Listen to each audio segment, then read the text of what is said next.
today's presentation, I would also encourage you, if any point that you like to comment, to provide suggestion, to get clarification, kindly do so. Either you raise up your hand or you put it in the chat box, right? And I will take the liberty of being the moderator to stop the consultant and asking for, some time to time of the information sharing and the discussion. So today, that is the plan that we would like to go about. Meaning that not the whole presentation from the consultant, but also discussion and vibrant suggestion from all of you as well. So let me go to the next slide. I like to recall the memory of all of us a little bit, on the next slide. So that this initiative actually is in the collaboration with DETRA, Defense Trade Reduction Agency, or all of us know as the DETRA, through the Sandia National Laboratory to work with RPHL Network closely to come up with a very, I would say that one of the most outstanding or flagship of RPHL as well under this initiative, right? So we've been working ever. Can I have the next slide?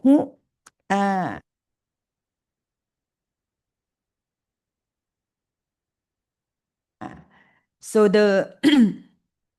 this is the objective of twinning program, but I just like to sum up that we would like to go for, of course, the professional development, building up more of the network, right? And secondly, we would like to share knowledge and exchange experience from the twins, not only within our region but also out of our region too, right?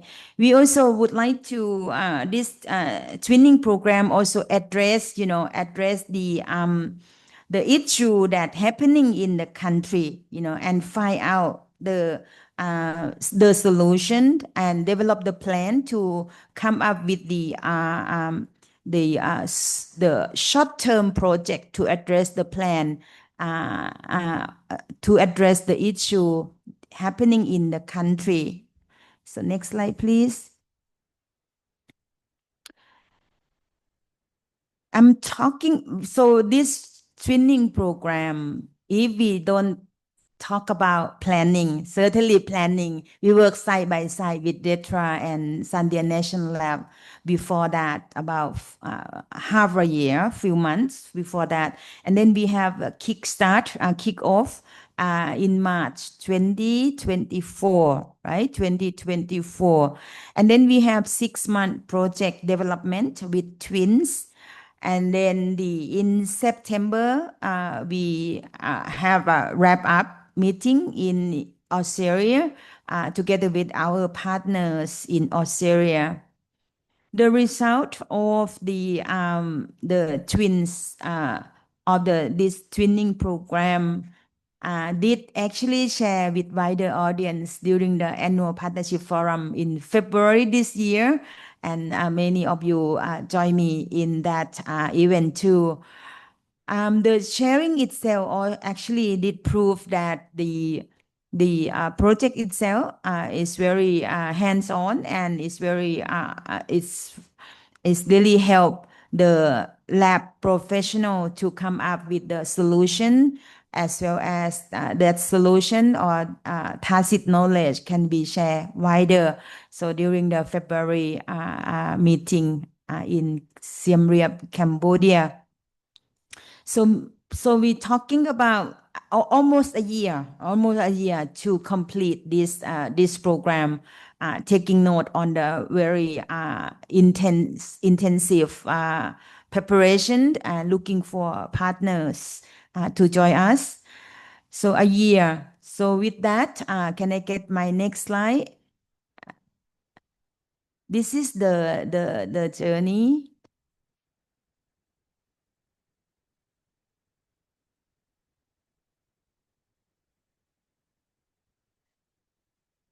So this is to show you the pioneer team, right? Pioneer team.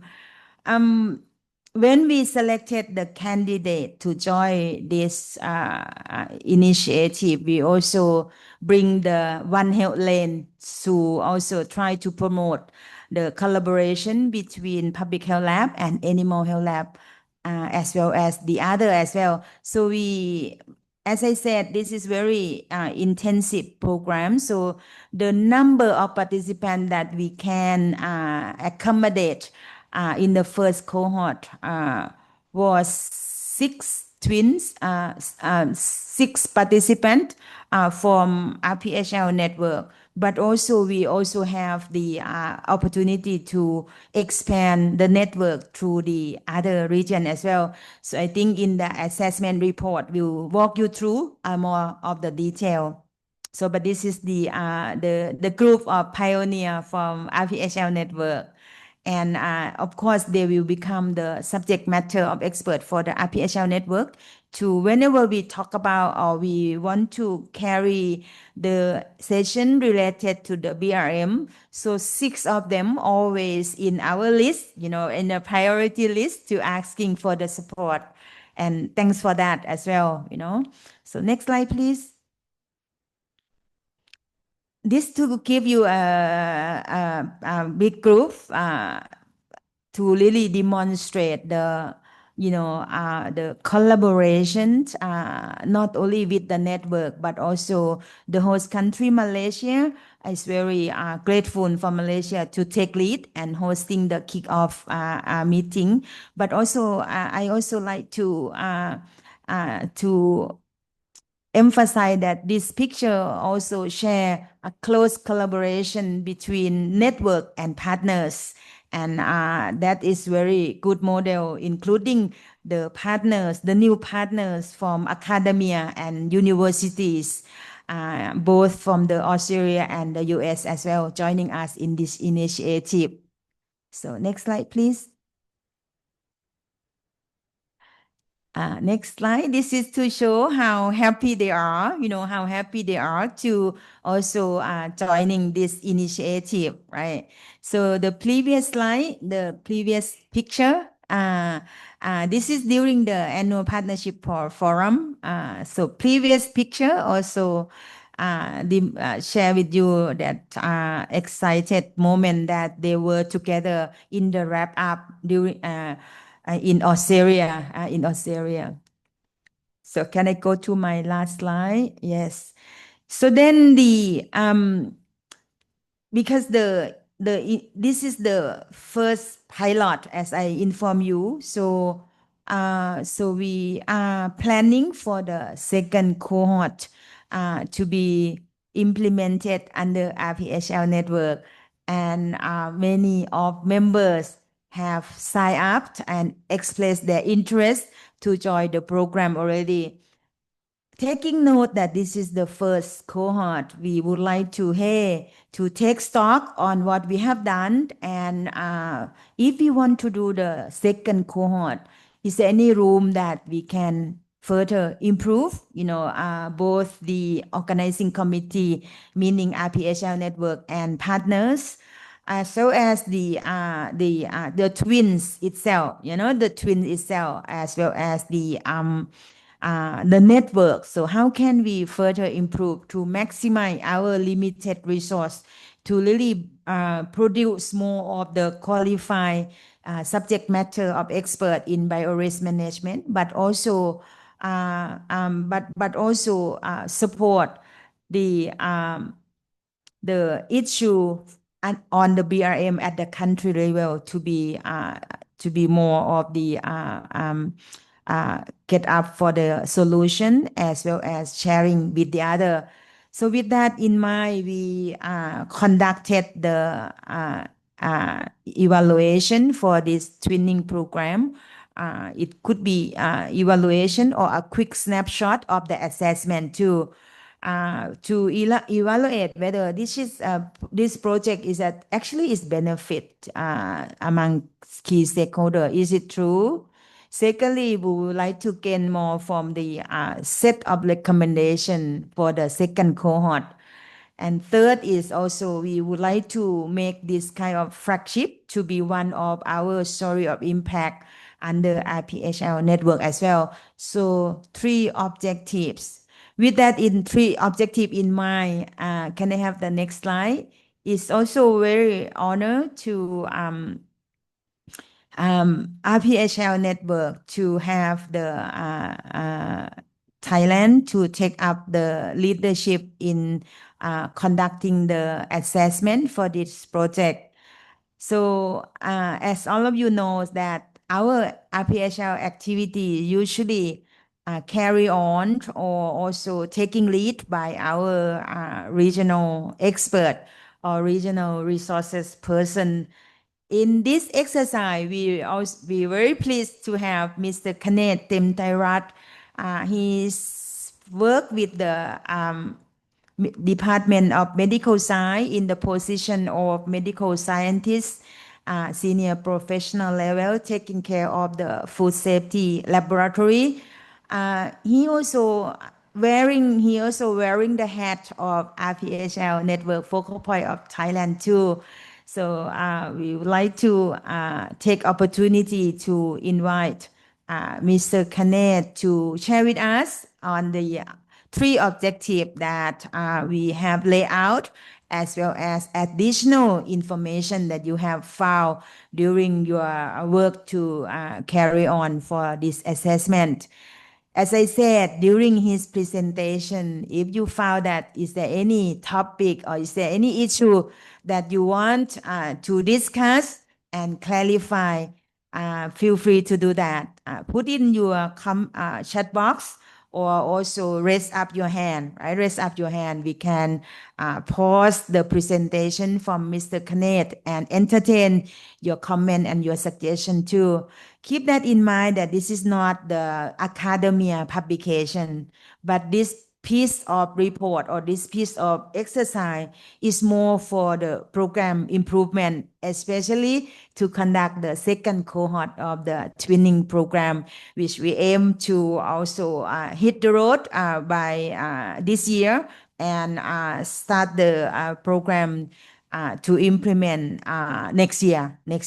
And as you see that 1 year preparation is needed. So it's not really, activity that we could have done within 5 days or 1 month, something like that.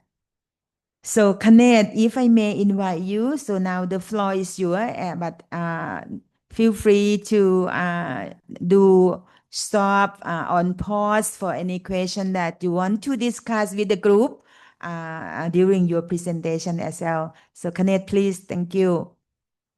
Okay, thank you. Good morning. So just wait me a little bit while I'm sharing my presentation.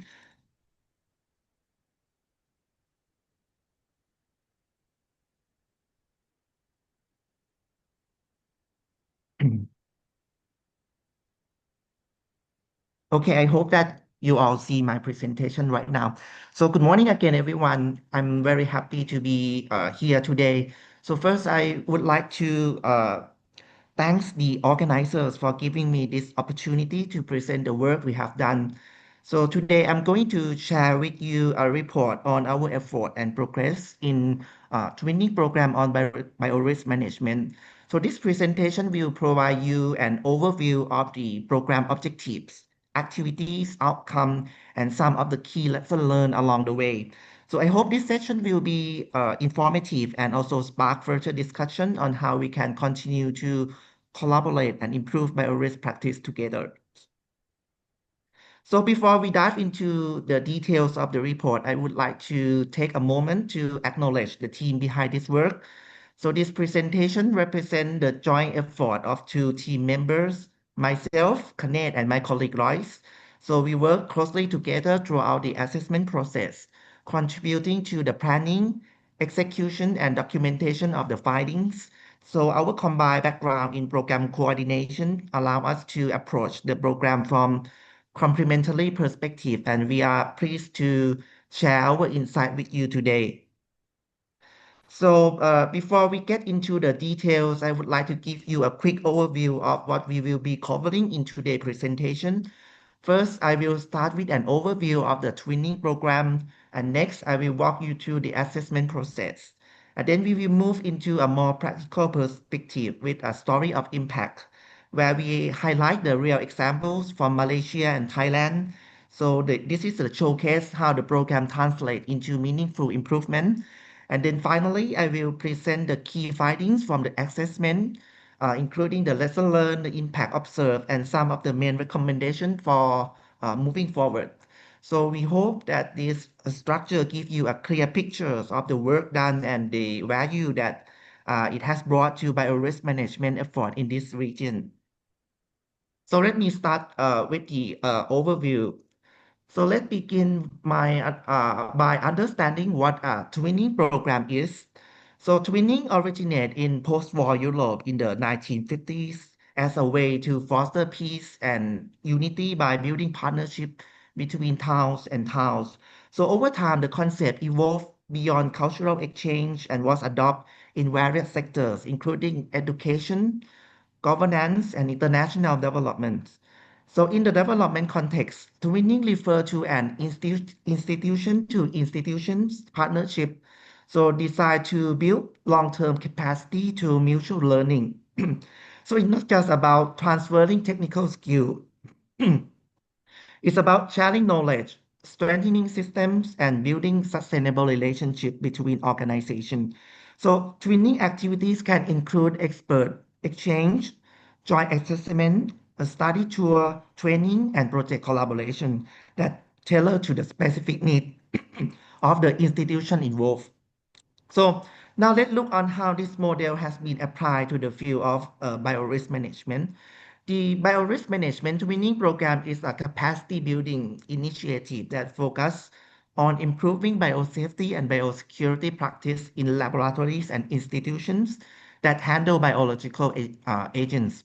So this program, institutions are paired with more experienced counterparts to exchange knowledge, align with international standards, and so to strengthen their biorisk systems. The program emphasized mutual learning, comparative analysis of existing BRM system, and the development of actionable project plans based on identified needs. So this collaborative approach not only enhanced the institutional capacity, but also foster a strong regional network of professionals that working together to ensure safe and secure lab practice. So why did we choose to implement a training program specifically focused on biorisk management? The answer begins with the result of our situational assessment conducted across 12 member countries of the RPHL network in the early 2023. So this assessment reviewed critical and recurring gaps in biosafety and biosecurity practice. And this challenge are occurring at a time when the demand of accurate timely diagnosis is increasing, driven by the rise of emerging and re-emerging infectious diseases. So this is under the to address these urgent needs under the uh, 5-year capacity building work plan of the RPHL network. One of the plan key strategic approach is training, and within that, the training model was chosen to implement a robust and sustainable capacity building mechanisms. So the RPHL network training program on biorisk management was launched in 2024 with support from the U.S. Defense Threat Reduction Agency or DRETRA and technical guidance from Thailand National Laboratories. So this mentorship-based model pair emerging biorisk management advisors with the experienced biosafety professionals. The training program aims to build a resilience and regional network of biosafety professionals who can lead improvement in biorisk management across the regions. So the training program on biorisk management was implemented over 6 to 7 months, combining both in-person and virtual activities to maximize learnings and collaboration. So it began with the recruitment and selection of emerging biorisk management advisors from Malaysia and Thailand through a nomination and interview process. The program officially launched with a kick-off workshop in Kota Kinabalu, Malaysia, where their participants were oriented to the program goals, matched with experienced mentors from the US and Australia, and began joint project planning. So over the following 6 months, each pair team worked on practical BRM project within their institutions, and then supported by the regular virtual meetings and ongoing mentor guidance. So the program concluded with a wrap-up meeting in Geelong, Australia to review the outcomes, share lessons learned, and plan for sustainability. And then finally, participants present their project at the RPHL Network Annual Partnership Forum 2025 in Cambodia to share their achievement with the regional network. So this structured approach ensures continuous engagement, hands-on learning, and meaningful impact across the region. So the participants consist of public health lab from Malaysia, public health and animal health lab from Thailand, and then pairing with the mentor. So let me move to the next topics. So to ensure the effectiveness, impact, and then sustainability of the twinning program on biorisk management, so a formal assessment was conducted at the end of the first cohort. So this evaluation is particularly important for our development partner, like DETRA, who support has enabled this pilot phase. So it also reinforces accountabilities and demonstrate the value of this investment in strengthening regional BRM capacities.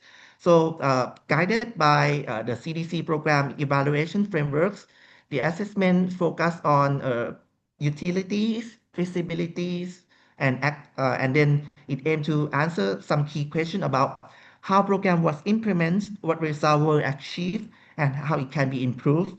So a mixed method approach was used, combining the desk review from program document and then some input from participants and stakeholders by interviews or focus group discussion. So the finding of this from this assessment will support ongoing improvement, inform the design of the second cohort, and help build a more robust and scalable model for future capacity building. So as part of the assessment, we conduct the interviews and focus group discussion to collect the insight from a wide range of stakeholders. So this participatory approach complements the desk review and help us better understand the program effectiveness and from multiple perspectives. So the multi-stakeholder feedback provide a variable insight into both the strengths and challenge of the first cohort, and then directly inform the recommendation for improving future rounds of the twinning programs. So to ensure a comprehensive and well-rounded assessment of the twinning program, so input was collected from a diverse group of stakeholders, so that directly involved in the program.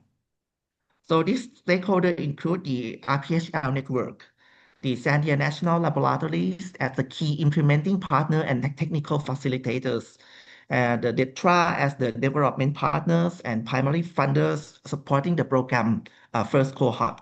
The mentor champions from leading institutions, the University of Maryland, Baltimore, Michigan State University, and Yale University that provide expert guidance and mentorship. And then the twin mentors from the Australian Center for Disease Preparedness, Griffith Universities, and the Victorian Infectious Disease Reference Lab, who work closely with the mentees. And then the twin mentees that represent the frontline labs from Malaysia and Thailand. So this broad stakeholder engagement ensure that multiple perspectives were captured and then enrich the assessment with insight from program leadership, implementers, mentor, and those who directly benefit from the twinning programs. So together, their input provide a details and the understand of the program strength, challenge, and the area for improvement. So now let me bring you to the story of impact. So we had 4 projects in the first cohort of the twinning program. So one from Malaysia Public Health Lab, one from Thailand Animal Health Lab, and 2 from Thailand Public Health Lab. So the project for Malaysia aimed at harmonize the BRM systems to improve compliance among central and regional public health lab in Malaysia by mapping the opportunities to deliver timely and consistent information under the highest qualities and safety standards. So the twin develop and implement a BRM survey based on ISO 35001, a checklist of available resources, and finally conduct a gap analysis by comparing all data from the survey and checklist. So they found that both public health lab have, the regional one and the central one have the BRM in place with varying degrees of implementation with leadership commit to lab biosafety and biosecurity. And the outcome of the project provide a roadmap and goals for improving biorisk management harmonization in the public health lab in Malaysia. So based on this, a set of recommendations for BIM improvement, including priority areas and the way to achieve it at national level, and are proposed for a future plan. So the next project was from a regional reference lab for foot and mouth disease diagnostic in Southeast Asia region. It is an animal health lab in Thailand that provides the service for more than 300 suspected samples per year. So at this institution, a new BSL-3 lab is being constructed and expected to and will receive a regional sample as well as exotic sample for diagnosis. So the project goals is to formalize and optimize a risk management framework that tailor to the unique challenge of handling foot and mouth disease virus and to facilitate transition into the new BSL-3 labs. So by establishing the institutional risk management panels, develop, implement, and getting feedback, the task-based risk management template. So this management system ensure an approach to manage biosafety risks, protect personnel, and maintain high standard of lab safety and security. So the twin also came up with the next step and moving forward for institution in the futures. So another one story from the twinning program is the project that led by the Thai NIH focused on updating their quality management checklist to align with ISO 35001. So this ISO provide a structure framework to identify, access, and control, and then monitor risk related to hazardous biological materials. And then this standard complement existing lab international standard and apply to all organizations that handles such material. This project main goals was to integrate the ISO 35001 requirement into existing Thai NIH policy that include the National Policy on Health Labs and the Pathogen and Animal Toxin Acts. That is the legal framework in Thailand. So using this update checklist, the Thai NIH successfully identified their biorisk management strengths and weakness, and which this one informed target training and retraining plan to close the gaps. So the project also highlight important lesson. So lab often fear penalties when audit. So fostering an non-punitive approach that encourage awareness and continuous improvement is very essential. It's also underscore that quality management and biorisk management system require distinct attention. So overall, this initiative demonstrates how the training programs can drive tangible improvement in biosafety practice by supporting institutions to adopt international standards that tailor to their national context. So the another one story is also come from the Thai NIH project on improving biomedical and chemical waste management. So recognizing that the critical need to protect staff and ensure compliance with regulation, and then Thai NIH identify a major challenge like the lack of uniformity in waste management policy across their institutions.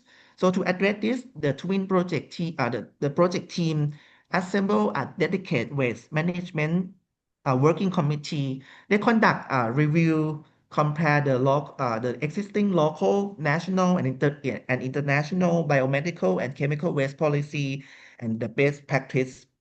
So based on this, they draft the new waste management checklist and tools. And then after distributing this draft to safety officers for feedback, the team finalized the tools that designed to help staff understand and implement the waste management procedures. So these tools were developed using data from complete checklists across the 22 NIH lab. So the project outcome include a strengthened regulatory compliance, enhanced health and safety of the personnel, and then improve environmental responsibilities, and increase institutional reputation and preparedness for emergencies. And key lesson learned emphasize that the importance of conducting waste audit to understand waste stream segregation, as well as the engaging the wider public health community through education and awareness campaigns. This project exemplifies how the training program support practical, sustainable improvement in lab biosafety and environmental management that tailor to institutional needs.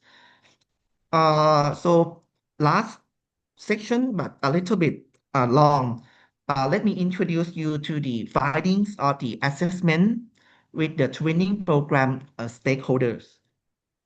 So from the viewpoint of the RPHL network, the training program demonstrate clear value as a structures and adaptable capacity building approach aligned with the regional biosafety and biosecurity priorities.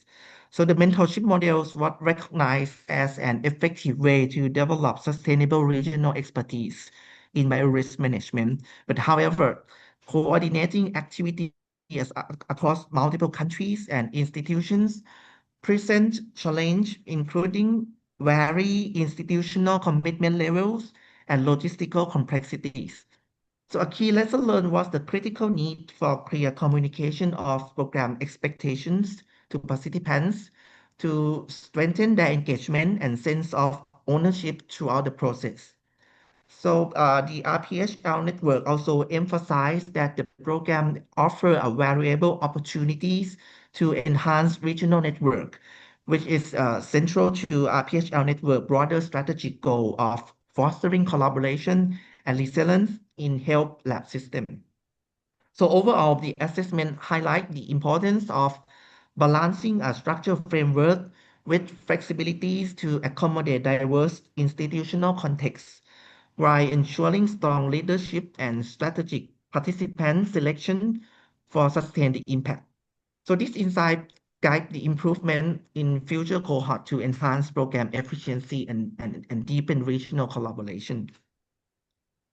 So as the implementing partner and technical facilitators, Zambia National Labs play a critical roles in guiding the training programs development and executions. So through this experience, Zambia National Lab identified several key lessons. So first, the consistent and clear communication was essential for smooth coordination among diverse stakeholders, helping to clarify roles and manage expectation between mentors, champions, and mentees. So, while the US-based mentor champions brought valuable technical expertise, balancing their input with mentee capacity was crucial to avoid the overwhelming participant and to maintain engagement.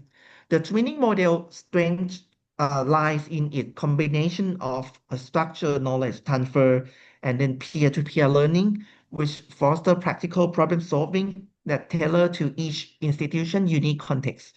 And then flexibility in programming prove vital for sustained participation and progress. So in overall, Zambia National Lab involvement underscore the importance of adaptable facilitation and clearly defined mentorship frameworks to maximize the impact and sustainability of capacity building effort in biosafety and biosecurity.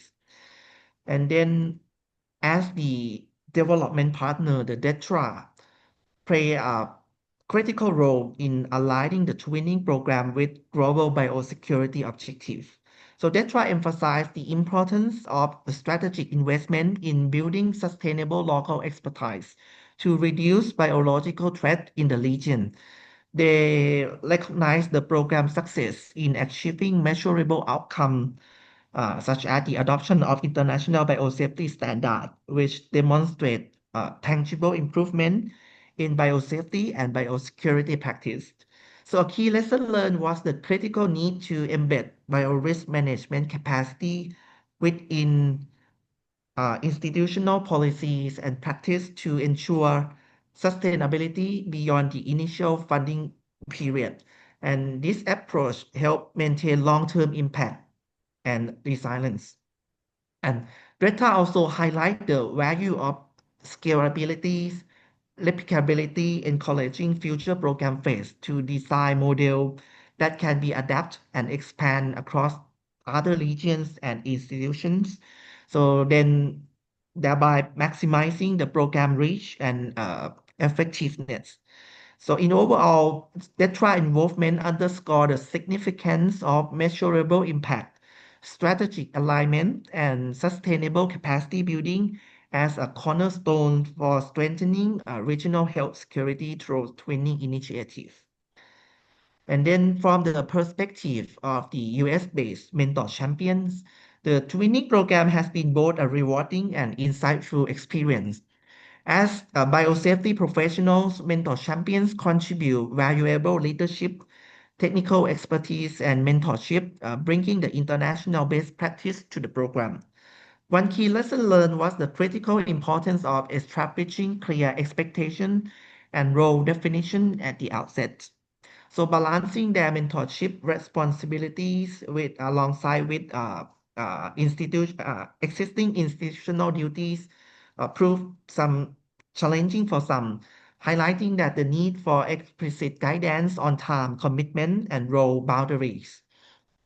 Mentor champions also recognize the value of structures and consistent communication, such as monthly meetings and progress tracking, which facilitate effective knowledge exchange and relationship building.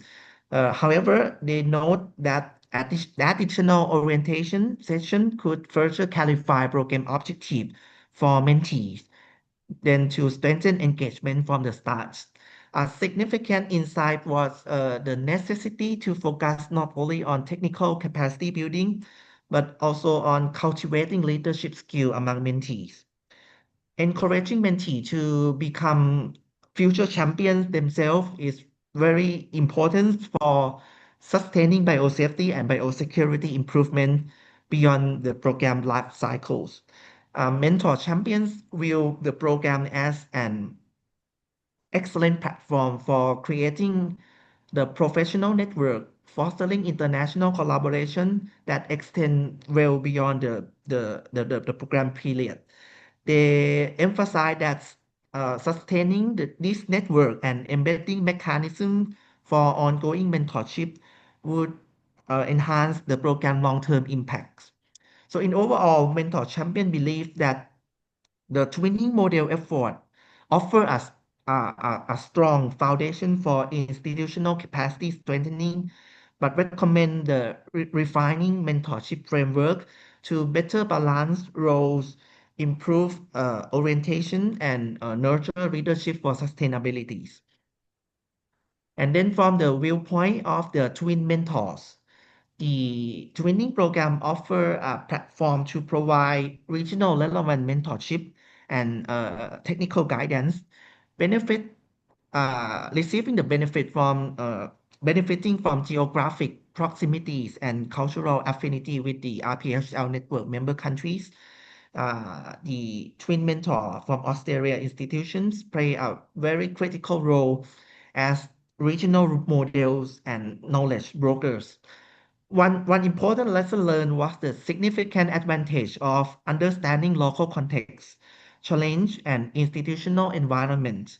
So these proximities allow the twin mentors to tailor their guidance more effectively, and then providing mentee with practical, culturally appropriate solution and examples that resonate with their specific needs. So the twin mentors appreciate the structure format and clear timeline of the twinning models, which foster regular engagement and progress tracking. And then, however, they identify opportunity to enhance the program by incorporating more localized case studies and examples, which would further improve knowledge transfer and applicabilities. Another key insight was the importance of ongoing support beyond the technical mentorship.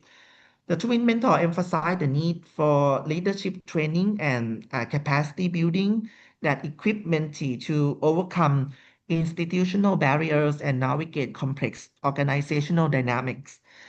This holistic approach is essential for empowering mentees to become effective champions for biosafety and biosecurity within their own institutions.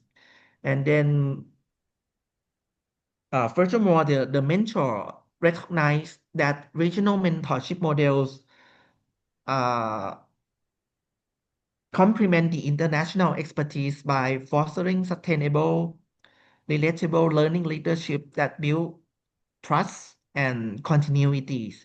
So this layer mentorship approach strengthens the overall impact and sustainability of the twinning program.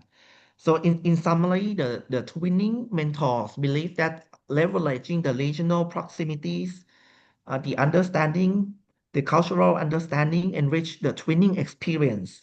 So they recommend integrating more localized content, providing leadership development opportunities, and ensuring ongoing mentorship support to maximize program benefit and then foster long-term institutional capacity strengthening. So from the viewpoint of the twin mentees that based in Malaysia and Thailand, the twinning program has been a catalyst for professional growth and institutional strengthening. One of the clearest direct benefits they experience was the structured mentorship models, which provide consistent, ongoing guidance from experienced international experts.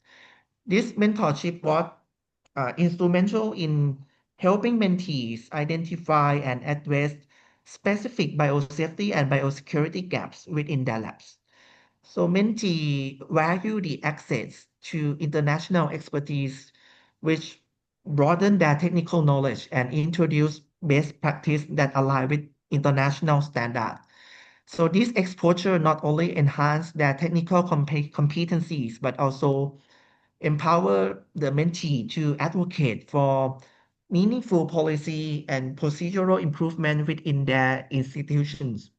So despite this benefit, mentee also acknowledge initial challenge, notably some uncertainty about their roles and project expectation at the start of the program.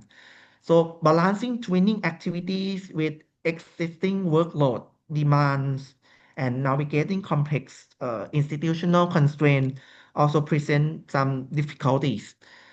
However, the structured engagement through the regular meetings and collaborative discussion help mitigate this challenge over the program times. Lesson learned, a notable lesson learned is the importance of tailoring training material and mentorship approach to local contexts. So mentees recommended the incorporating more interactive, locally relevant case studies and examples to maximize applicabilities and knowledge retention. So the program direct benefit manifests in tangible improvement in lab biosafety practice, greater alignment with international standard, and expanded professional network that foster ongoing collaboration beyond the program timeline.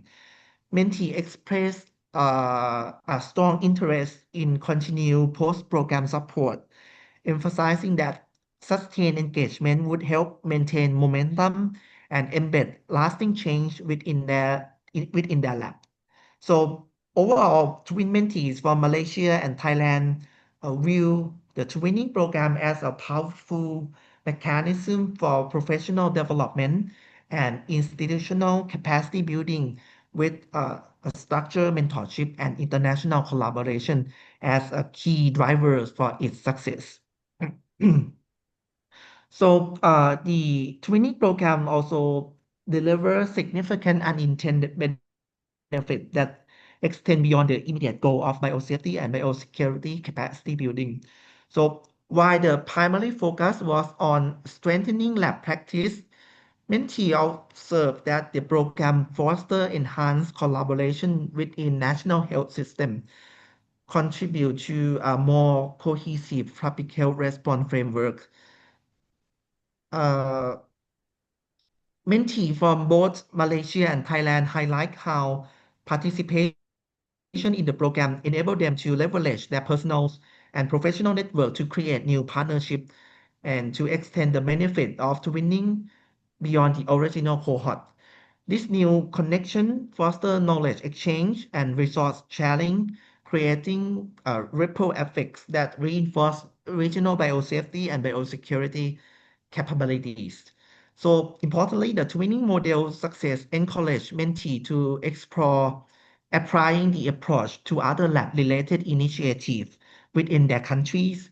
This interest in replicating the model reflect the program sustainability and adaptabilities, indicate that the mentorship framework has potential as a scalable strategy for broader capacity building in the regions. So twin mentees will the unintended benefit as critical complement to the program direct outcome, enhance national collaborations, extend partnership network, and the replication of the twinning approach contribute to stronger and more resilient health security system in Malaysia and Thailand and then beyond. So this insight highlight the value of designing programs that not only meet the immediate technical objective, but also foster wider systematic improvement.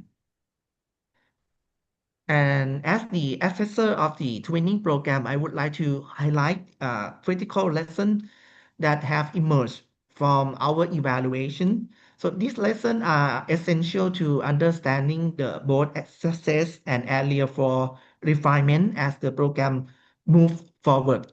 So first, structured mentorship works. The program's design, which incorporate monthly meetings and clearly defined timelines, was key to maintaining momentum and ensuring accountabilities. This regular uh, schedule allow mentors and mentees to track progress, address challenge, and then stay aligned with their objectives. The structured approach creates a reliable framework that support effective knowledge transfer and professional development. Second, the flexible recruitment approach was a success.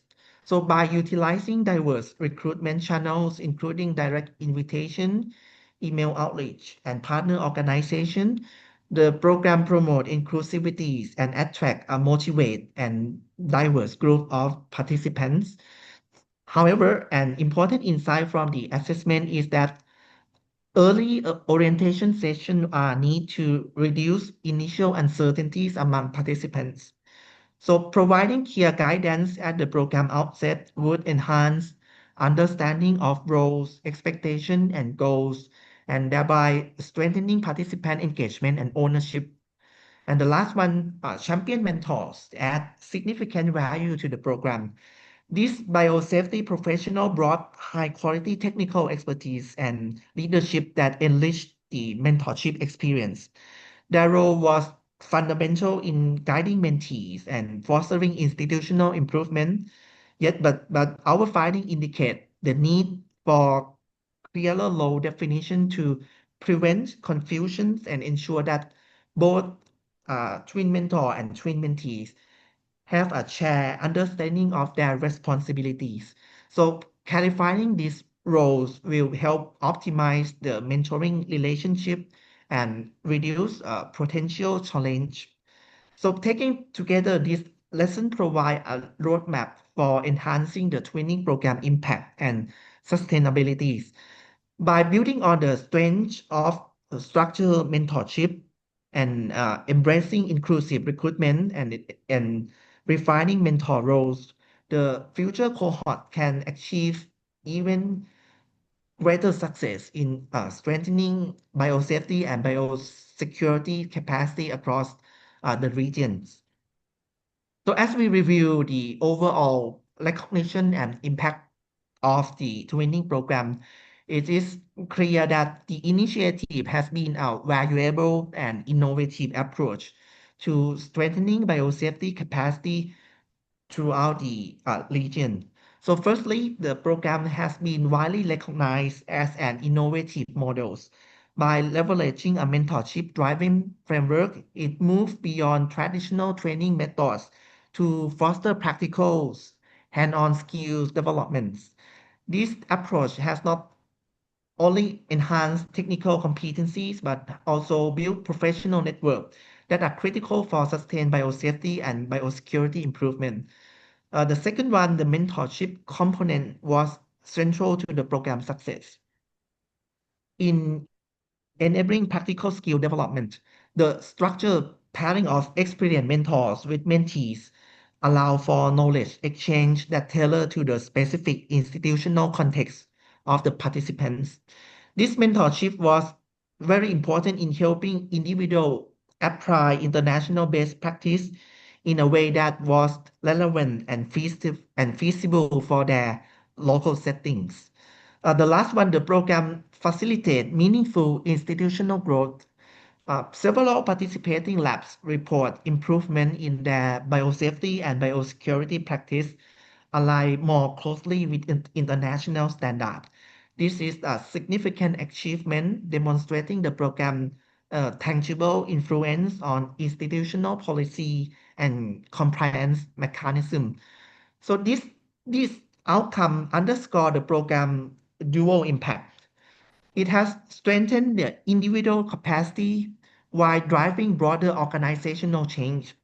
The improvement in compliance and awareness reported by institutions show how the program contribute to elevate biosafety and biosecurity standard in the country and in the regions. So the RPHL Network training program is not just a capacity building exercise, but it's a catalyst for systematic change, enable labs to meet global standard and foster collaboration across borders. These recognitions and impact set a strong foundation for scaling and sustaining the program benefit in future cohort. So as we reflect the training program, is also clear that while the initiative has delivered significant value, several key challenges emerge that warrant the attention moving forward.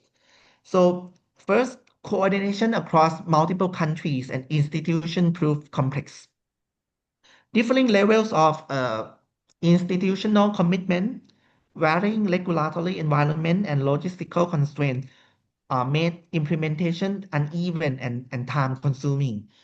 Uh, Second one, there were noticeable communication gaps, particularly at the outset. Many participants, especially mentees, were unclear about their roles and the overall expectation of the program, which sometimes led to confusion or disengagement. And strengthening onboarding process and clarifying responsibility early on will be essential for future cohort. The next challenge involves balancing resources and expectation. Uh, so it is while the technical guidance add value, some mentees feel overwhelmed by the intensity of the input, especially when balancing program participation with their core institutional duties. This point to the need for a more calibrated approach that align mentorship input with institutional capacities. And finally, sustainability remains a central concern. Although the program facilitates the adoption of international standards and strengthen in internal practice, maintaining momentum beyond the life of the program will require greater institutional buy-in, alignment with national policy, and continued support mechanism.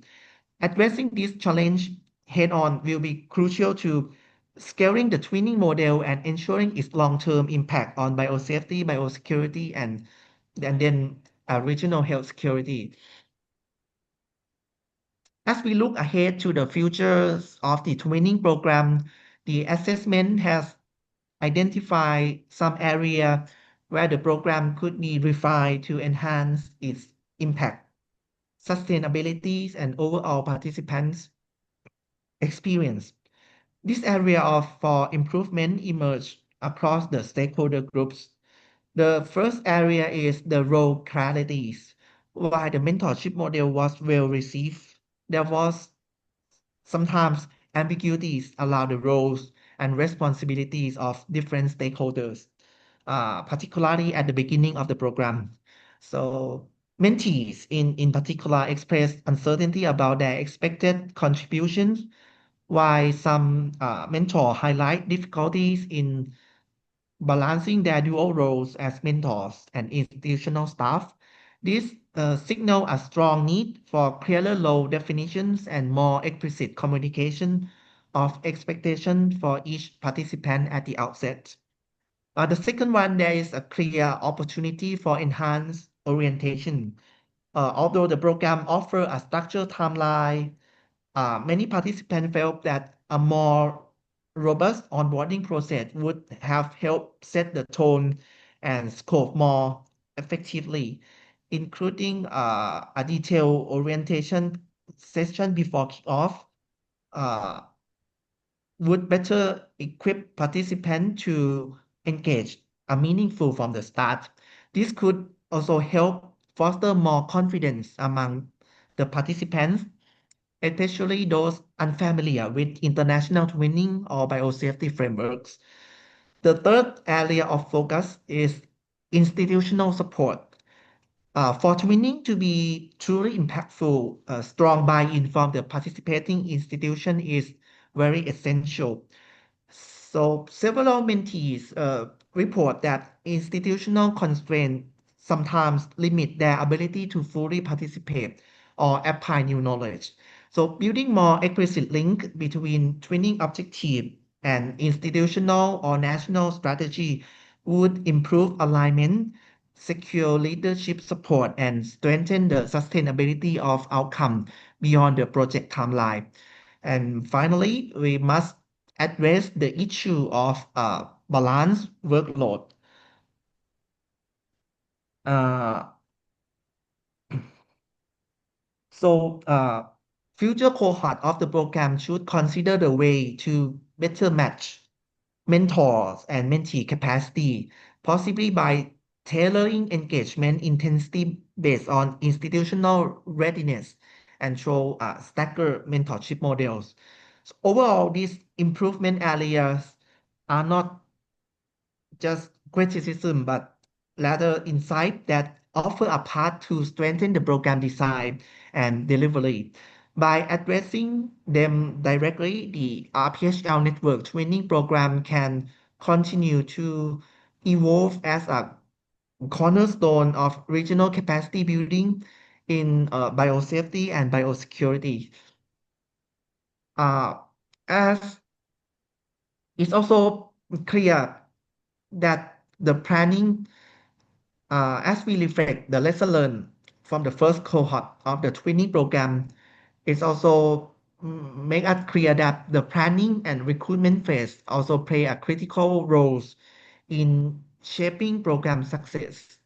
A strong start set the tone for effective mentorship, institutional engagement, and long-term sustainability. So based on feedback from participants, we have identified some key recommendations for strengthening this phase. moving forward. The first recommendation is the development of a comprehensive biorisk management training program guideline. This would serve as a foundation document outlining the program structure, goals, timeline, stakeholder roles, and expected deliverables. Stakeholder note that while the first cohort was supported by strong technical facilitation, many participants feel unsure of what was expected of them early on. A well-developed guideline would ensure that all stakeholders enter the program with a clear and shared understanding of objective, which is especially very important when working across diverse countries and institutional contexts. The second recommendation is to implement a structure orientation session at the program before the program kick off. Several mentees share that while they appreciate the regular monthly meetings and initial onboarding have would help them better understand their roles and how to contribute meaningfully. So this orientation should go beyond logistics. It should include an introduction to the twinning model, success story from past participants, and early relationship building activities between twin pairs. So this simple addition could increase participant confidence and engagement from the outset. The, the final recommendation is to ensure transparency, competency-based selection criteria for both mentors and mentees. So while the initial recruitment approach was intentionally flexible and inclusive, there is room to strengthen how participants are selected and endorsed. So in future cohort, mentee selection should be tied to institutional support and alignment with national biosafety and biosecurity priorities. So similarly, mentors should be selected based not only on technical expertise, but also on their mentoring capacity and availabilities. So this ensures that all participants are set up for success and that the program generate maximum value for institution and development partner alike. So together, these recommendations form the backbone of a more strategic, scalable, and impactful planning phase. So we can better align program objective with participant needs, support more effective mentor-mentee partnership, and strengthen regional BRM capacity from the ground up. The twinning program, the implementation phase of the twinning program also proved to be a very important phase uh, of the initiative. This is where the relationship were built, knowledge was exchanged, and institutional change began to take root. However, several implementation challenges uh, were also highlighted. To strengthen future cohort, we propose some key enhancement to the implementation phase. The first one is the midpoint review. Our first recommendation is to introduce structured midpoint review. So this check-in would serve as critical milestone to assess pair progress, identify barriers earlier, and offer target technical support. In the first cohort, the monthly meeting maintained momentum. There was no formal mechanism to recalibrate goals mid-program. A structured review at the halfway point would allow mentors and mentees to reflect, refine their action plan, and adjust based on evolving institutional needs. So this can also help flag implementation delays or mismatch the expectation that might go unnoticed until the program ends. The second recommendation is to blend virtual communication with optional in-person engagement, such as regional site visit, joint workshop, or peer observation opportunities. So while the virtual meeting were the default mode of interaction and work well to maintain regular context, some participants express desires for more immersive contextual learning, in-person engagement when, if feasible, can accelerate trust building and offer richer insight into institutional practice. So importantly, they also promote South to South learning, which many participants said they value most. A hybrid model would retain the flexibilities and cost effectiveness of virtual meetings while offering deeper engagement opportunities. The third recommendation focus on providing comprehensive toolkits tailored to both mentors and mentees. Having these resources from the outset empower both mentors and mentees to operate from a shared baseline.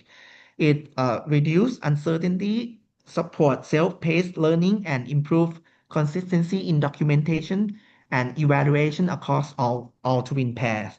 So uh, together, these recommendations aim to make the implementation phase more structured, responsive, and impactful. They address the variability in participant experience we observed in the pilot, in the first cohort, and better position our stakeholder to achieve meaningful, measurable progress during the program period. By investing in regular feedback loops, uh, strengthening engagement through the hybrid models, and supporting participants with tailored resources, the program can not only maintain but amplify its success in strengthening the biosafety practice. So, for the first cohort of the BRM training program, another one most another one critical priorities looking ahead is the sustainability. So while the program delivers substantial short-term gain in knowledge transfer, institutional practice, and regional collaborations, the long-term value will depend on how well these changes are embedded, retained, and scaled. Our sustainability strategy centers around some mechanism. The first and perhaps most foundational recommendation is to embed training activities into national lab training strategies. This approach ensures that the program is not treated as a one-time intervention or an external project, but as a core part of national workforce development in biosafety and biosecurity. So by formally incorporating twinning methodologies into government-endorsed lab training workforce, we can create a direct path for institutional ownership. So in practice, this could mean designating twinning trained staff as internal trainers, embedding the twinning milestone into annual capacity development plans, or aligning program goals with national biosafety roadmap. This not only support continuity but also make the case for domestic funding and cross-agency integration in the futures. The second mechanism focus on knowledge retention and accessibility.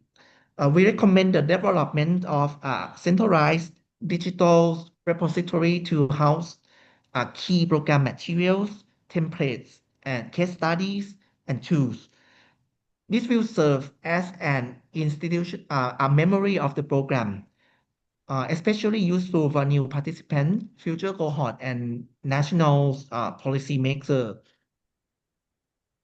This will not only help maintain the institutional knowledge, but also support scalable onboarding of new mentees and mentors, even beyond the current this program life cycles.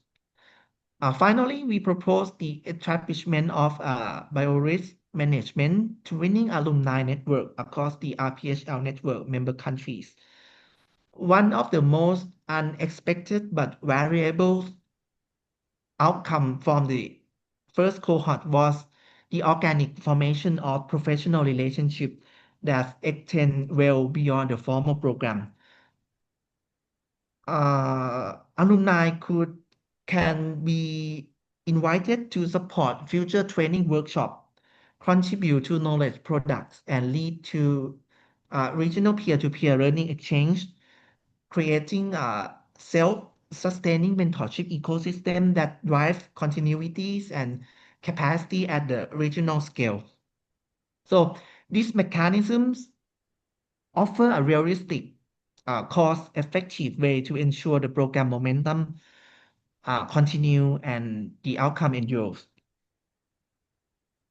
This also responds to the development partner priorities, such as maximizing return on investment and national interest in long-term capacity development. And perhaps most importantly, they reflect the core value of the training program itself, partnership, learning, and local leadership. With this mechanism in place, the biorisk management training program can transition from a successful uh, first cohort or pilot phase into a permanent features of regional biosafety and biosecurity strengthening.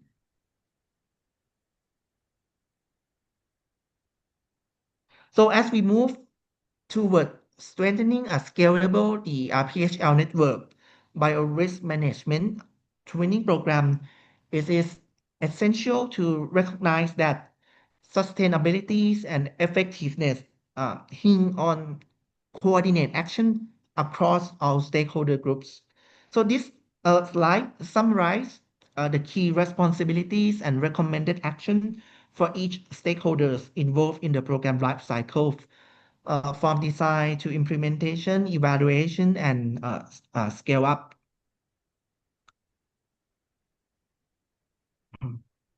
So this stakeholder action summary outline a share responsibility model where each actors contribute to the program success from a different angles. Coordination, communications, and clarity of roles are keys. By ensuring all stakeholders are aligned on their responsibilities and support to fulfill them, the training program can evolve from a successful first cohort into a regional best practice of biosafety and biosecurity capacity building. So as we conclude this assessment of the RPHL Network Biorisk Management Training Program, it is clear that this initiative has laid a strong and promising foundation for sustainable biosafety and biosecurity capacity building across the region. The first cohort has not only delivered measurable institutional improvement, but it's also shown that mentorship, when structures and strategically implements, can catalyze both individual growth and systematic transformation. More than just a training program, the training models has emerged as a powerful mechanism for peer-to-peer learning, long-term professional networking, and practical application of global standards within a national context. Uh, Most exciting is what lies ahead. The lesson we have gathered offer a clear roadmap for even greater success in the second phase. With continued support from development partners and growing interest from across the regions, we are now poised to evolve this model into a scalable, self-sustaining platform for regional resilience. The appetite among mentees to replicate this model in other labs, strengthening effort is a testament to its value and to the energies, innovation, and commitment that define these communities. To our partners, current and futures, we invite you to see this not as a standalone program, but as a long-term investment in global health securities. The opportunity before us is not just to strengthen institutions, but to shape a region-wide culture of biorisk excellence, one where local leaders are equipped, empowered, and networked to respond to emerging threats and build safer systems for the future. The momentum is right now is real, and the need is urgent. And the next chapter of this journey start now for stronger, smarter, and more united than ever. As we draw this presentation to a close, I want to thank uh, each of stakeholders for your time, your engagement, and most importantly, your share commitment to strengthening biorisk management across the Asia and Pacific region. This program has shown us that twinning is not just a technical intervention, but it is, in essence, a human one. As one participant beautifully put it, twinning is a process that fosters mutual understanding, promote cultural exchange, and deepen relationship. And it is these relationships across borders, institutions, and disciplines that drive long-term and sustainable impact. We are excited about what the future holds, and we warmly invite you to stay involved, whether by supporting, collaborating, or participating in the next phase of these transformative journeys. Thank you for being part of this important conversation and for your continued belief in the power of this partnership. So, Ajahn Jintana, I finished my presentation at this moment. Thank you. Thank you very much, Kanate. I think you need a big jug of water, right? Because you talk nonstop for an hour, but very informative session and insight. And definitely RPHL Network Secretariat as one of the key implementing is very useful. It's very useful. So now if I like to eat up a bit more time to have another 15 minutes to 20 minutes for the clarification and the discussion from the participant who are joining me today. And I think you have a very good closing remark. Is this long-term investment for our lab personnel in our regions, and that is well said. That is well said. So I like to, before I open up the floor, I like you to go to slide talking about challenges. Yeah, I think slide number 28, right? 28. I personally am curious to know number 3, resource balance, but you're talking about expectations among mentees. You have a new term. We don't use mentee and mentor in this context, but we use twins. Yeah. So I like you to elaborate a little bit. What is it, resource balance? And then you're talking about the expectation and overwhelming of the participant. I also within this challenge, I like to also hear views or clarification from those who are joining in this training program too. Resource balance, what is it, Kanate, if you may, please. Oh, okay. So this one is actually the balancing resources and expectation. So actually, why the technical guidance from the mentor add immense value. Some mentees felt overwhelmed by the intensity of the input, especially when balancing program participation with their core institutional duties. Uh, this point to actually this one, uh, the the response from the discussion is the need for a more calibrated approach that can align mentorship input with institutional capacities. maybe the topic resource balance may not appropriate for this one, but the sense is that maybe the mentee, if you can so the point is that the need for a more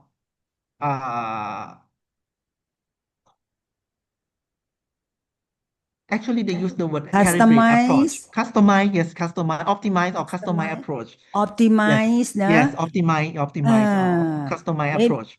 that's right. That's right. Maybe I like to also hear from the Sandia National Lab team as well on this note. And I think the maybe this discrepancy between the capability of the participating participant from our region versus the twins from Australia or the mentor from the US. Yeah, so that is the issue around that. So we need to really adjust the expectation, and I think it's going to go to the your next slide, next slide. The area of improvement. So, and clarity. So not only clarity, but also clarity, not only roles, but also expectation under this program too, right? And you also mentioned about enhanced orientation, and I think that's that's very needed, enhanced orientation for this type of program. And last but not least, you also talking about balance workload as well, right? Balance workload as well. So I pause here, and I like to see whether those who are took part in this program would like to make additional comment, right? Additional comment. And before I give the floor to the others, I like to also clarify on the recruitment. If I may go to the next slide, you're talking about recommendation on transparent selection, right? Transparent selection. I also like to get clarity whether this is selection at the national level or at the regional level. So having said that, the process of RPHL network to get qualified people or qualified delegates to join any of our RPHL activities are twofold. One is we leave it with the RPHL network focal point, yeah, to nominate. So we trust you to nominate, and we did not interfere the process of selection, but we just give the criteria, right? The criteria that is at the national level. So, and when we leave it with the RPHL network focal point in that country. So second fold is happening at our office, RPHL Network Secretariat. With that, we have the short interview, to all of the candidates who wants to enroll for RPHL Network activity.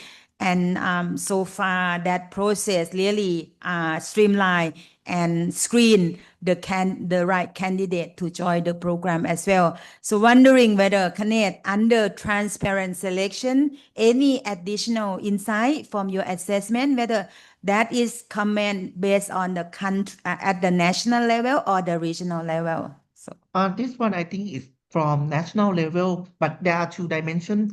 The mentee selection, but also point out the mentor selection too.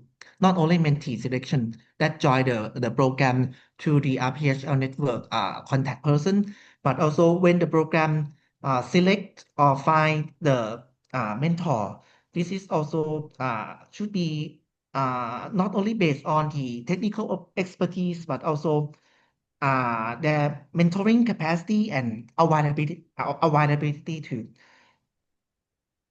thank you. Because when we're talking twins, we have twins, and in this case, we twins the RPHL network together with Australian institution.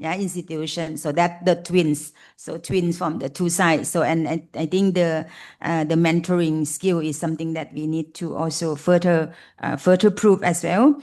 So I will stop now. I think I like to check whether anyone has any important question to ask Kanate. And not just to acknowledge that not only Kanate and Royce to pay to spend effort on completing this exercise, but I like to also acknowledge Dr. Sabai, who also joining in this call as well, for her guidance and comment on the questionnaire too. So thanks to Dr. Sabai as well. So any other comment? Any other comment? Ajahn Kanchit, do you have comment? And Hannah, you like to make comment, hands up, and I give you in the queue. I like to give the floor to senior first, Ajahn Kanchit, and then your Kaisel. Thanks a lot. So Ajahn Kanchit, please. Thank you, Jintana. First of all, congratulations to RPHL and partners for this initiative and the first cohort of the twinning program on BIM. So, and thanks to Kanate and the team and Lois and guidance from Dr. Sabai. Congratulations to you as well for this for taking up this assignment to assessment to maximize the outcome of the project. I have a few questions and a few comments. For questions, Kanate, you mentioned about the case study from 4 teams, and each has an output that can be used in the institute. I don't know how long can you use or those checklists can be applied. Is it only one-time use or it can be used continuously to improve their work along the way?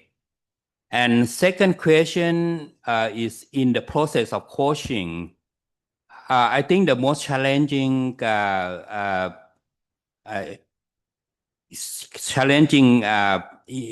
the process is to identification of the small projects which will be used as the exercise between the twin.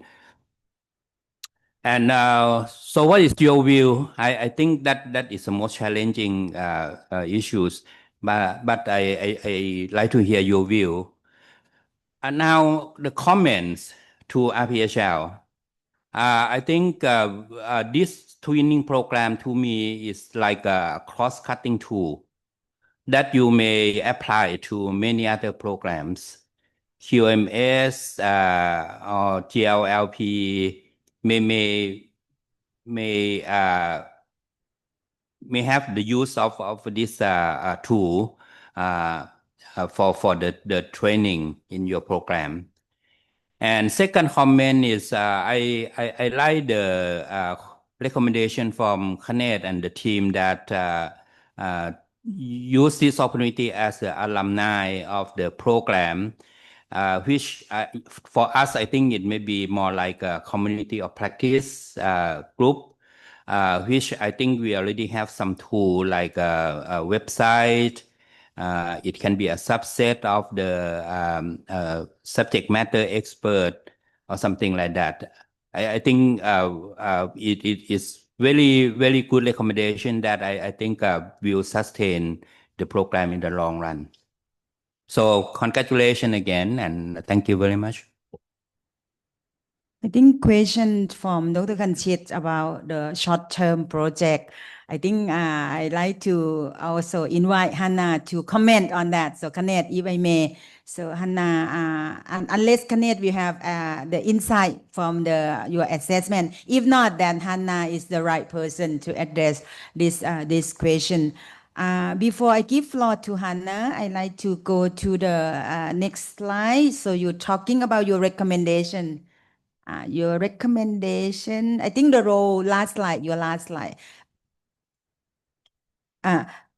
Sorry, previous slide, and I think it's this one, yeah, sustainability. So the sustainability, because the twinning initiative has concluded for some time. So what we have done that I also like to share with the colleague here is that the all of the twins they are now be part of the subject matter of expert for RPHL network.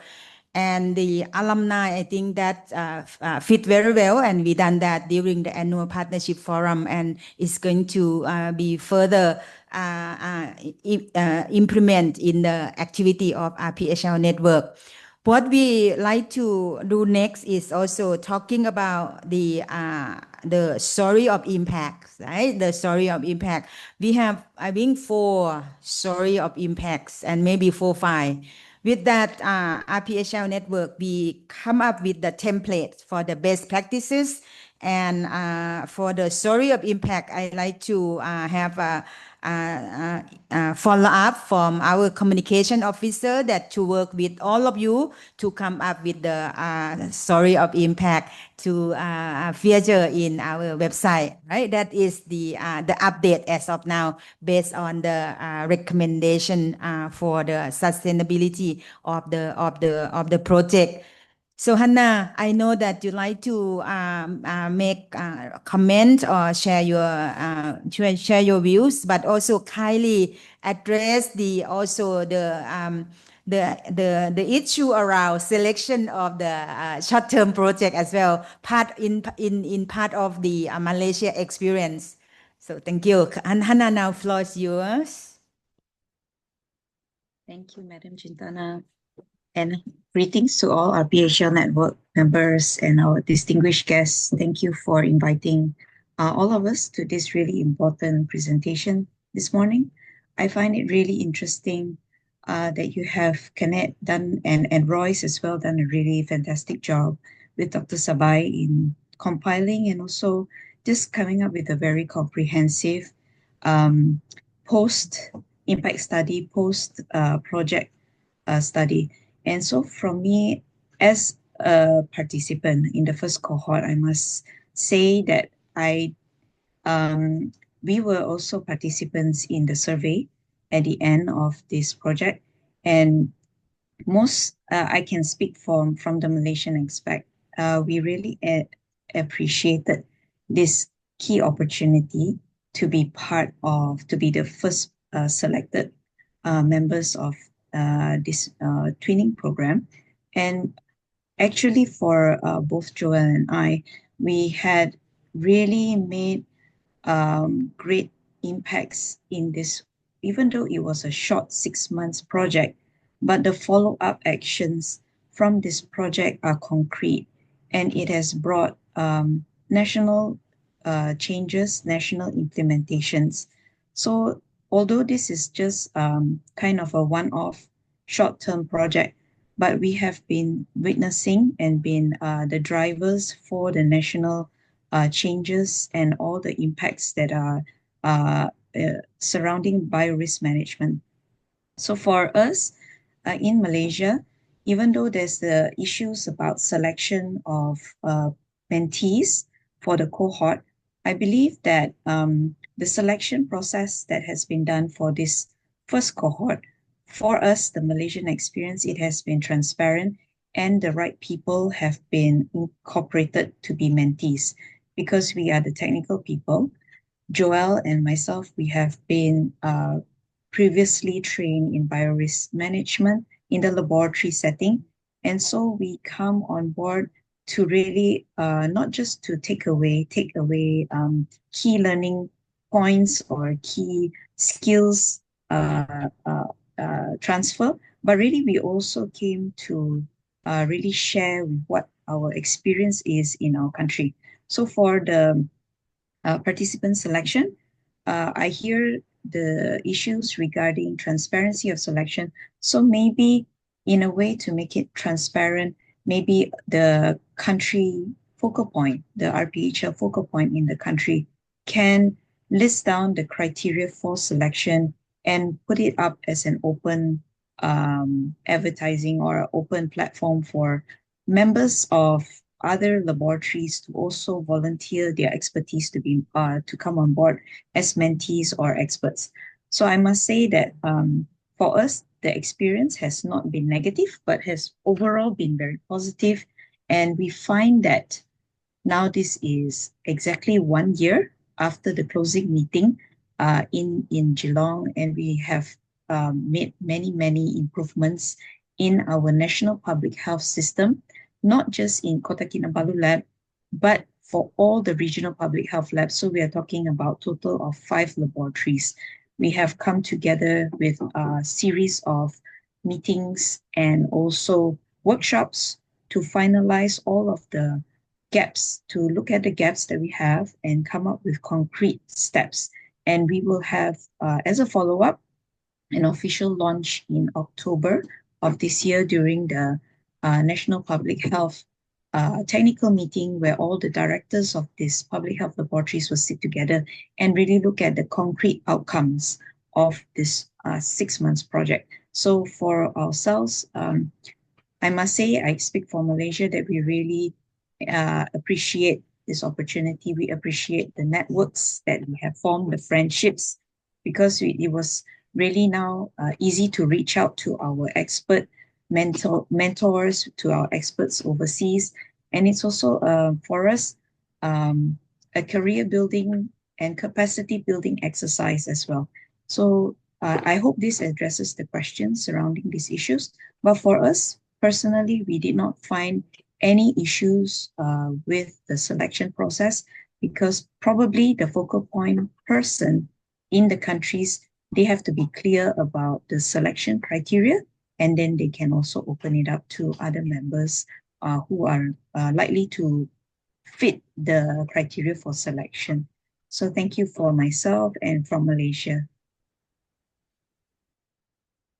Thank you, Hannah. So I hope that for the second cohort, as an experience, alumni. So I like to also extend the invitation to you to also join the second cohort, but in different role, in different role. So we will have a follow-up video conference later on. So I like to also go to the selection process, not only the criteria, but as you see from the assessment, also mentioned about overwhelming and competition between their work, their work and the workload to complete this project as well. So to select the right person, not just only their qualification, but also their time commitment, also need to factor in throughout the RPHL network contact person as well. So thanks a lot for that. I like to touch upon the next slide. Can I go to the next slide, Kanate? Please. Okay. You have the last slide to identify the action. Yes, this one. The action from different partners, different partners. So it's we already touched upon all of the stakeholders in this group already, except for implementing partner. So implementing partner recommendation here, not just only standardize the tools and implement the program, but also it could be something else that be very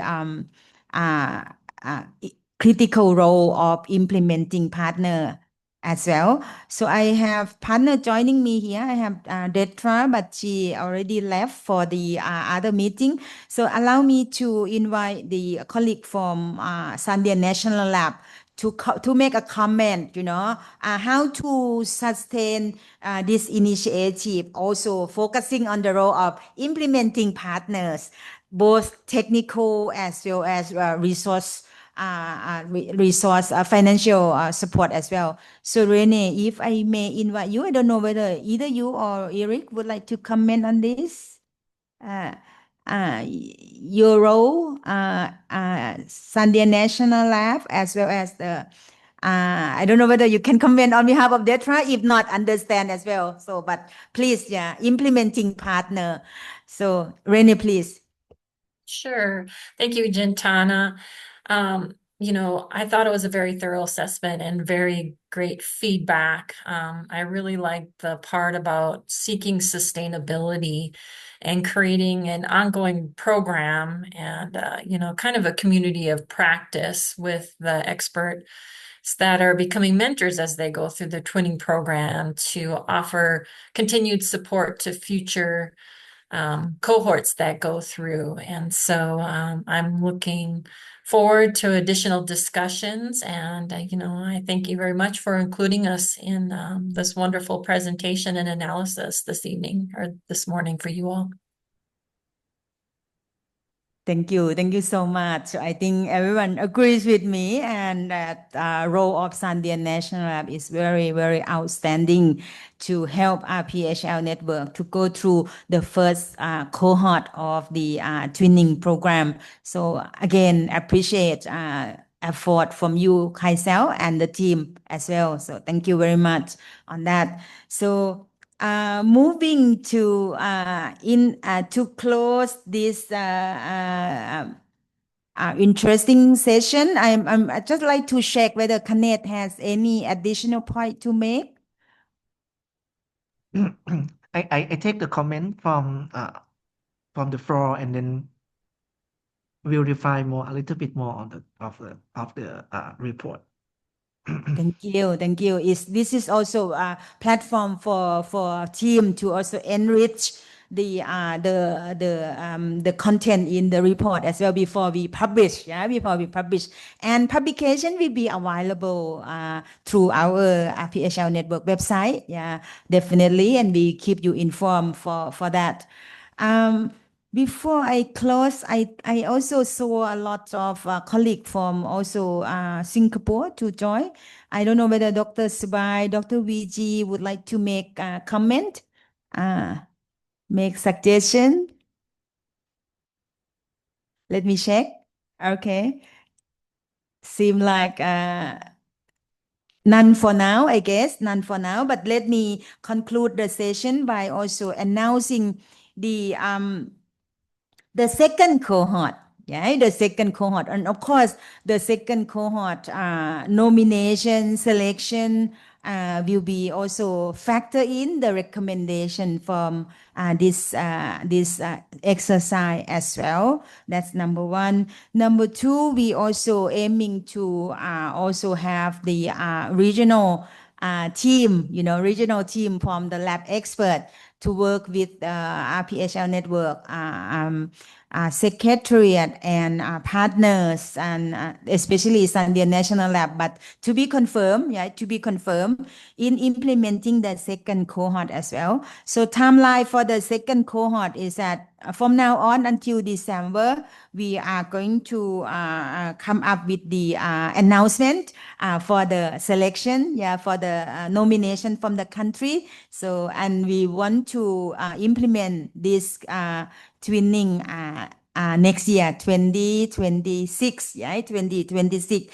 And as you see that it takes a 6-month project just only for the activities, but preparation could, bring us into a year. We also encourage the twins from the first cohort to join hand in implementing the second cohort as well. Next announcement is also we are about to have the Global Health Security Conference in Malaysia very soon, and of course the story of impact as a result of this twinning will be also featured in that conference too. So stay tuned for the announcement and the coordination from our office. Third one is also, I already mentioned, story of impact will be in the hand of our communication officer to work with each of you to come up with the story of impact. So I think that is going to also promote professional growth for those who joining the twin as well. We also looking for the for the area of coordination and engagement from the secretariat. So I think this year we are very lucky to have more of the team members to join the secretariat team. So I do hope that we also close the gap of communication and coordination from the secretariat as well. So in summary, I think this is also very good testing model for the RPHL network. And certainly we are going to apply the concept throughout the other aspect of RPHL network as well. And because we believe that not only add up more of the subject matter of expert in our region, but also to implement the activity that very localized and serve the need of the country. Serve the need of the country. And that's what we like to go for the applying of the twinning program for the regional. And I believe that at the national level, for the participating country, you also take the opportunity to apply the concept throughout your program as well.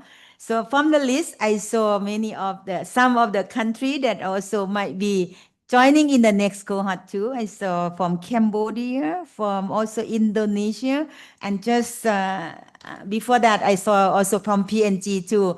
Let's see whether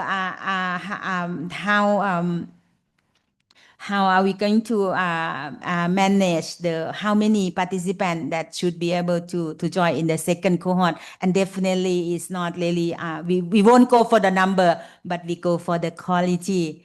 So I like to, Tanyaporn had something. What is it? Scan me. What do you want for scan me? Scan you or scan me? This is from the feedback for our session. And please scan the QR code and give us some feedback. Thank you so much. Yeah, she has sexy voice today, right? She's not well, but thank you for Tanyaporn to coordinating. So Kylie scan and Malina, you haven't got any picture, right? Malina hasn't got any picture, so she would kindly ask everyone to turn on your camera if you can, or your video camera, please. ต้องเอาอันนี้ลงก่อนไหมalright, okay. There you go, there you go. Hi, Dr. Yin. Hi, Dr. Yin. Alright, okay. 1, 2, 3, go. Thank you. Done, right? So thank you very much. And again, I'm very, very excited for the second cohort with all of the effort from partners as well as the regional team, right? To make this program sustain in our region. Thanks a lot once again to the consultant team, the leading consultant team, right? By Thailand, Kanate and team, together with the support from Dr. Sabai. So looking forward to work with all of you once again. So thank you and have a good day. ขอบคุณนะคะ สวัสดีค่ะ All of the PowerPoint will be available in the website. In the website. So kindly check on that. We'll be able to share with you together with the publication. One is formatted and beautified, and then we will share to all of you. ขอบคุณนะคะ สวัสดีค่ะ ขอบคุณค่ะ สวัสดีค่ะ Thank you very much. Bye.